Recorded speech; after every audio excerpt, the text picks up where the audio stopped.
બકરી ઈદના પવિત્ર તહેવારની ધામધૂમથી ઉજવણી કરવામાં આવી। શહેર કતારગામની ઐતિહાસિક ઈદગાહ પર હજારો મુસ્લિમ ભાઈઓએ ઈદ ઉલ અઝહાની નમાઝ અદા કરી હતી। નમાઝ પછી લોકોએ એકબીજાને ઈદ મુબારક કહીને અભિનંદન પાઠવ્યા હતા અને ખુશી વહેંચી। આ તહેવાર ઇસ્લામિક પરંપરાની દ્રષ્ટિએ બહુ મહત્વનો છે અને કુરબાની દ્વારા બલિદાન અને માનવતાનો સંદેશ આપે છે। શહેરમાં ભાઈચારાને શાંતિનું ઉત્તમ દ્રશ્ય સર્જાયું હતું। દેશભરમાં બકરી ઈદનો તહેવાર ખૂબ જ ધામધૂમથી ઉજવવામાં આવી રહ્યો છે।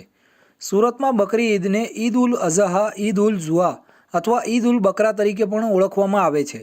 આ તહેવારને બલિદાન અને માનવતાનું પ્રતીક માનવામાં આવે છે। ઇસ્લામમાં તેને કુરબાનીનો તહેવાર પણ કહેવામાં આવે છે। ત્યારે સુરતની કતારગામ ઐતિહાસિક ઈદગાહ પર ઈદની નમાઝ અદા કરી હતી। એકબીજાને મુબારકબાદ આપવામાં આવી હતી। ઇસ્લામિક કેલેન્ડર મુજબ દર વર્ષે ઈદની તારીખ ચંદ્રની સ્થિતિ પર આધારિત હોય છે। ઈદ ઉલ અઝહાની વાર્તા હઝરત ઇબ્રાહીમ સાથે સંબંધિત છે, જેમાં તેઓ અલ્લાહના આદેશ પર પોતાના પુત્ર હઝરત ઇસ્માઇલનું બલિદાન આપવા તૈયાર થયા હતા, પણ ઈશ્વરે તેમને એક પ્રાણી આપ્યું હતું।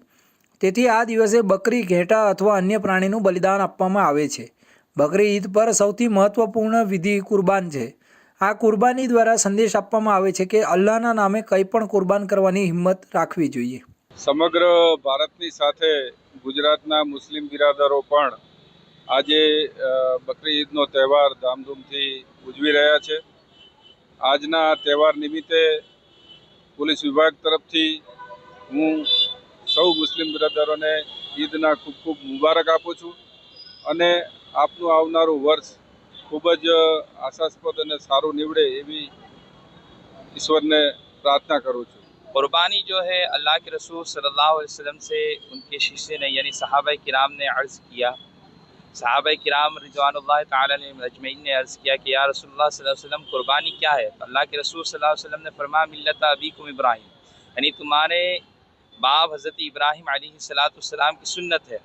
तो कहा गया कि इससे हमें क्या फ़ायदा मिलेगा? तो क्या कि इसका दुनिया में भी अज्र है और आखिरत में भी अज्र है।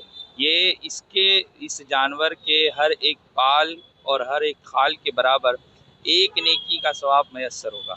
तो कुर्बानी जो बंदा करता है तो अल्लाह की रज़ा के लिए करता है, अल्लाह की खुशनुदी के लिए करता है।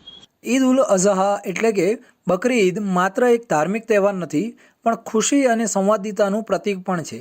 ભારત સહિત ઘણા દેશોમાં બકરી ઈદનો દિવસ ઈદથી નમાઝથી શરૂ થાય છે। આ દિવસે મુસ્લિમ લોકો નવા કપડાં પહેરે છે, એકબીજાને ઈદ મુબારકની શુભેચ્છા પાઠવે છે અને ભેટો અને મીઠાઈઓ વહેંચે છે। ઉપરાંત ઈદના અવસર પર ગરીબોને દાન આપવામાં આવે છે।